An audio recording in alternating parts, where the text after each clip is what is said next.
time you talk to a seller, you need to know that there will most likely be some type of objection or more than one objections that they will have when it comes to them selling their house. So if you are fully prepared on how to exactly answer these objections, you will drastically increase your chances of getting these homes under contract and doing more deals. So make sure you stay for this whole video because I'm going to give you guys 10 of the most common objections that I've come across when dealing with sellers and how to overcome them.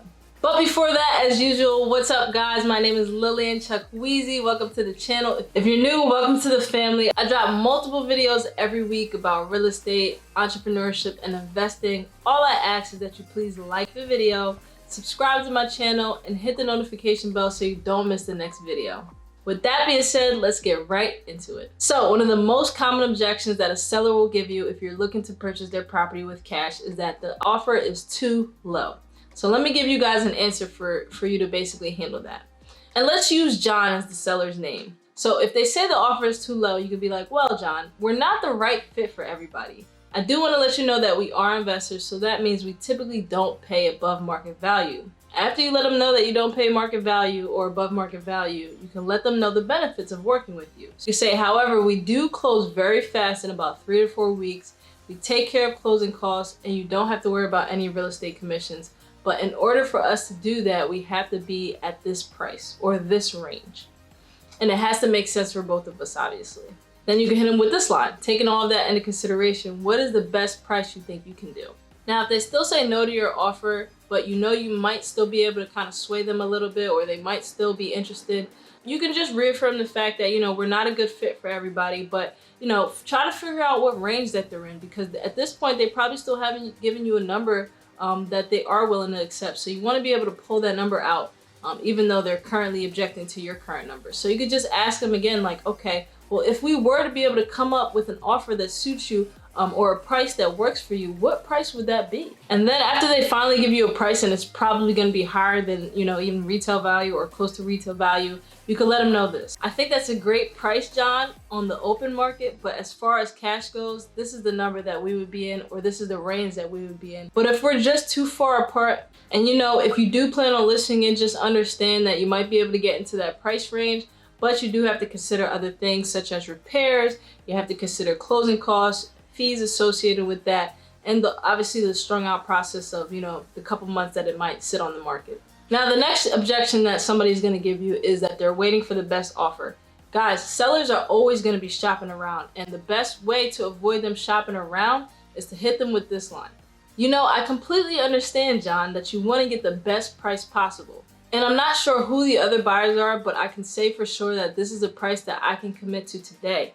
So next time I call you, I can't necessarily say that I'm gonna have the same price for you because who knows where the market will be in a month or so. We're currently looking at other properties that we're gonna be closing at the end of the month. Unfortunately, we don't have unlimited funds, so I can't necessarily put these funds aside for your house if you're not really interested in moving forward.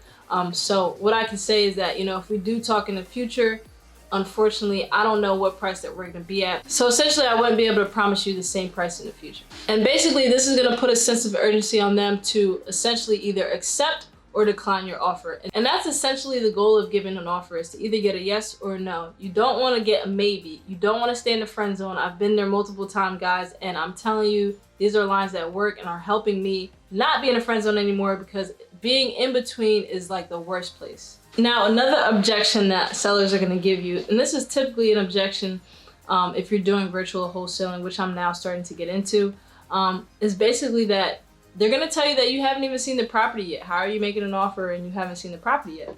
So you can hit them with this line. Well, John, or well, Mr. Seller, we buy many properties a month in this area and we are very familiar with the neighborhood. And we've been doing this for a while. We definitely have a good idea of what we'd be able to pay for the property based on the condition, and making a good faith offer based on what you've described to us, because you know the property better than we do. So pretty much based on our formulas, we know what kind of price range that we'd be able to pay for this property. Now, the next objection that somebody might give you is that, I might have to talk to my wife, or I might have to talk to my husband before making this decision.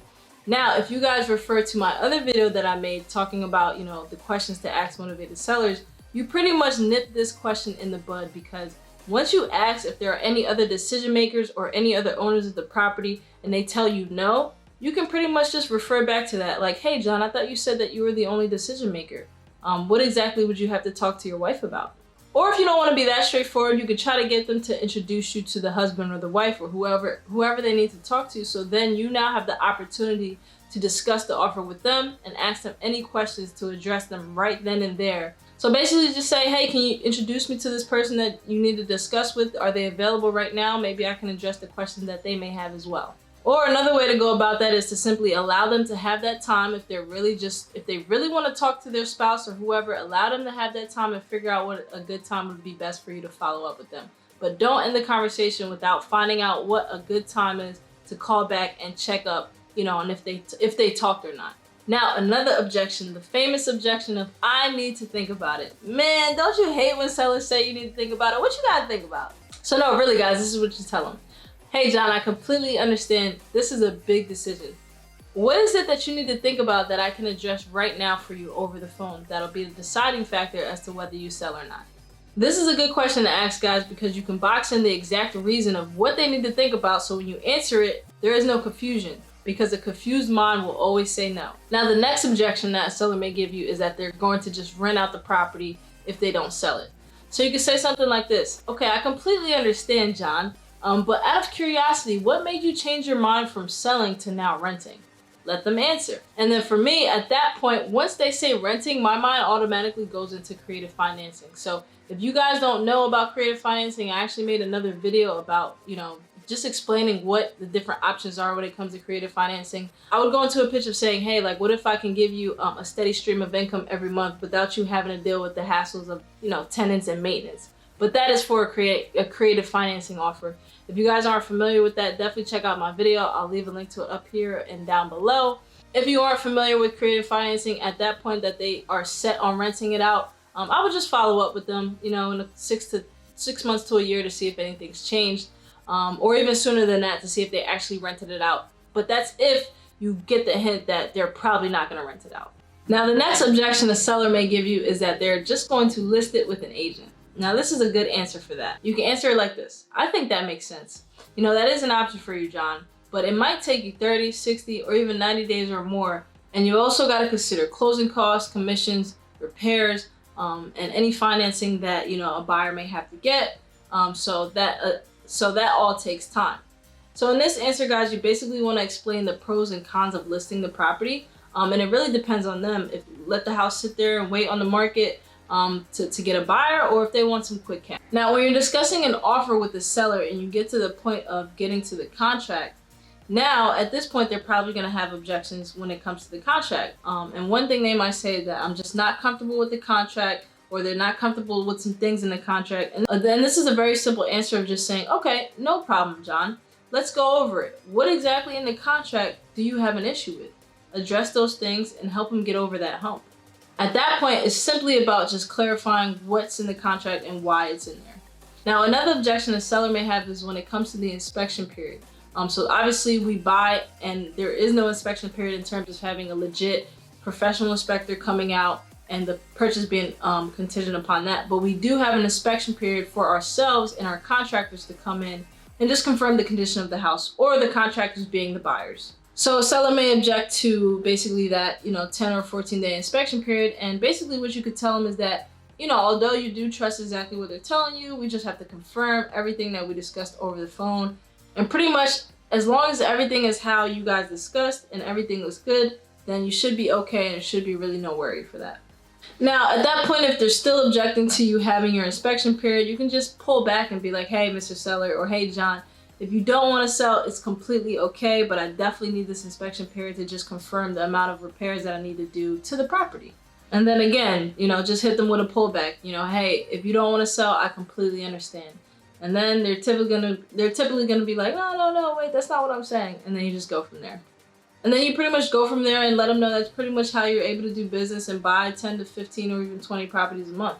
Now, another objection a seller may have is that they may ask you, especially if you're in a competitive market, which everywhere is pretty much competitive right now, but they may say like, I've been getting these calls all the time. What makes you different from the next guy that's offering me a cash offer?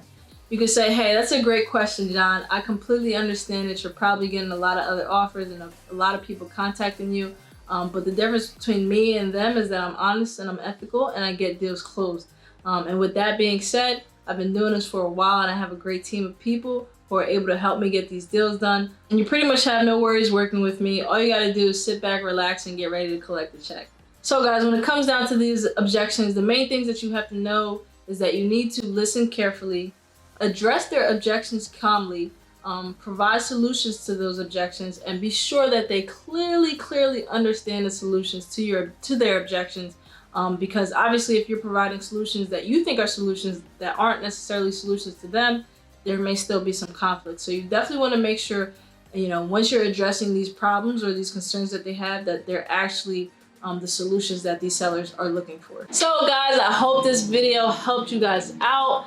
Hopefully this will equip you a little bit more when it comes to talking to these sellers, so you're ready to go to shoot and fire once they hit you with these objections.